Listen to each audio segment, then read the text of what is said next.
कम मायका प्रेम। रिद्धि की सास को हर वक्त अपने मायके का गाना गाने की आदत थी।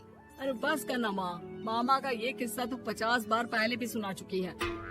अरे हाँ, तो क्यों ना बताऊं। तेरे चाचा तो उस वक्त हाथ झाड़ कर खड़े हो गए थे। तब मामा ही था तेरा जो आगे आया और मदद की। देखो अब ठीक है ना, जो हो गया सो हो गया। क्यों एक बात को हमेशा गाती रहती हूँ। अब तो बहू घर आ गई है, उसे तो सबको मान कर चलना है ना, कि सिर्फ सास का मायका ही समझेगी वो। तभी वहाँ रिद्धि आ जाती है। माँ, आज मैं घर जा सकती हूँ? माँ को मेरी बहुत याद आ रही है। शादी के बाद एक बार भी नहीं गई। हाँ तो कौन जाता है। अरे मेरी शादी के बाद जब मैं विदाई होकर आई, इतना बड़ा ससुराल मेरा, खाने वाले 10 लोग और बनाने वाली मैं सिर्फ एक। ऐसा लग रहा था जैसे सिर्फ खाना बनाने के लिए ही ब्याह किया है। वो तो मेरा भाई था, गांव से एक काम करने वाली चाची को भेज दिया जो मेरा हाथ पटाती थी, और उसको पैसा, खाना, कपड़ा, रहने के लिए कमरा, वो सब किसने दिया था? तुम्हारे भाई ने। ये मामला रोज का था। ससुर भी जब गुस्सा होते तो वो सारी बात कह देते जो उनके मन में इतने समय से चल रही थी। मेरा भाई, भाभी, भतीजा, भतीजी सब छुड़वा दिया। मैंने जीवन भर सिर्फ तुम्हारे परिवार वालों से निभाया, लेकिन अब भी चैन नहीं है तुमको। बहू के सामने सास को लगा कि उसकी बेइज्जती हो रही है। सुन बहू, अपने कमरे में जा, कहीं नहीं जाना मायके वायके। घर का काम कौन करेगा? पड़ोसन। बहू समझ जाती है मामला गर्म चल रहा है। कमरे में जाने में ही भलाई है। कमरे में क्या है? तुम्हारी माँ हर वक्त चिक चिक चिक करती रहती है।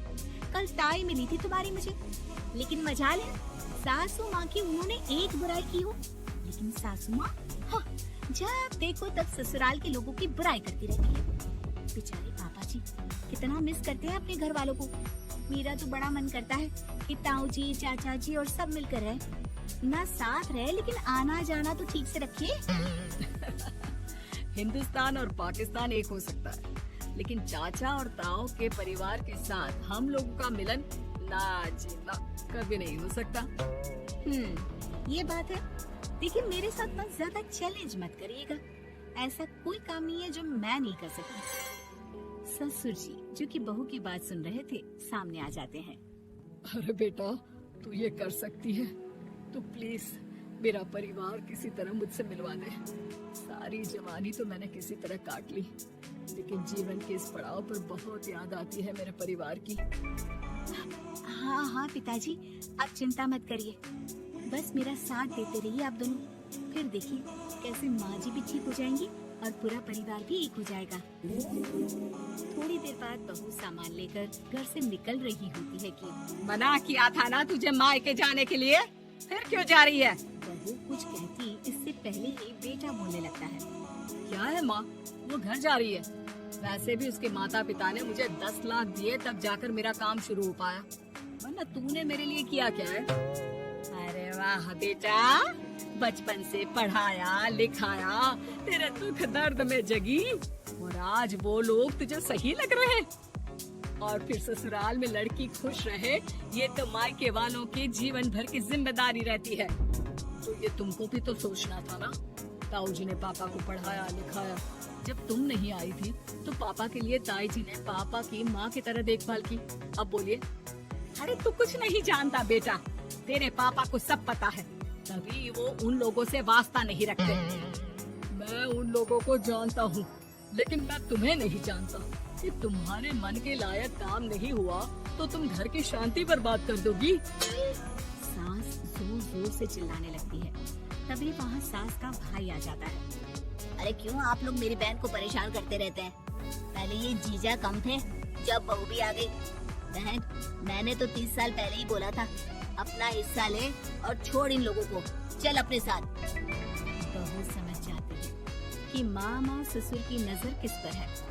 देखा, तुम लोग मुझे अकेला मत समझना, मेरा भाई खड़ा है आज भी मेरे लिए। बहू मायके जाती है और आते वक्त साथ में नौकरानी ले आती है। अरे बहू, कुछ खाने को दे दे।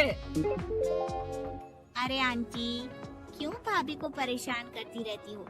उनके भाई ने मुझे जिम्मेदारी दी है, किसी भी चीज की परेशानी नहीं होनी चाहिए भाभी को।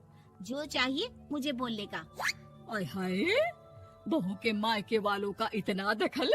ये मेरा घर है, कोई कल का आए इसे पूरा कैप्चर कर ले, ये बर्दाश्त नहीं होगा मुझसे।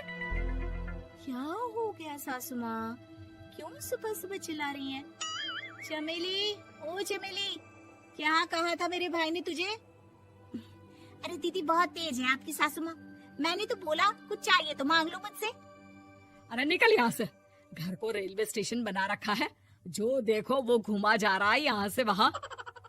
ये कहीं नहीं जाएगी, ये जाएगी तो घर का काम कौन करेगा? मैं। हाँ, और क्या करती है बहुएं? घर का काम ही तो करती है, इसमें नया क्या है? तभी वहाँ ससुर जी आ जाते हैं। हाँ, तो यही बात तो तुम्हें भी समझनी चाहिए थी ना। आज बहू के मायके से नौकर आ गया तो तुम्हें बुरा लग रहा है? अरे तो उस वक्त गर्मा गर्म खाना तो सबने खाया ना।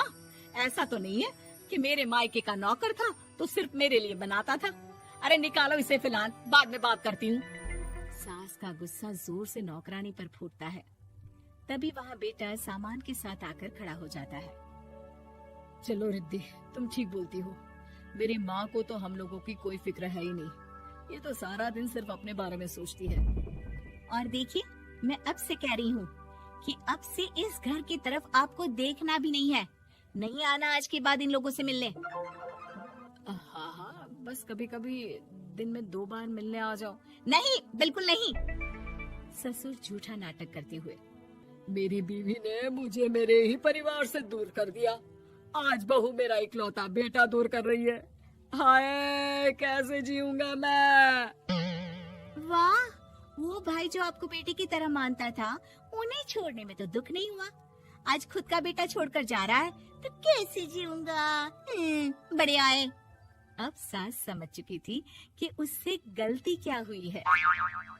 मुझे माफ कर दे बहू, अब मेरी समझ में आ गया कि अपनों से दूर कर बीवियां पति का भला नहीं बल्कि उन्हें जीवन में अकेला कर रही है। मुझे माफ कर दे, मैं अब सबसे माफी मांग लूंगी। ससुर जी दूर से बहू को थम्स अप दिखाते हैं।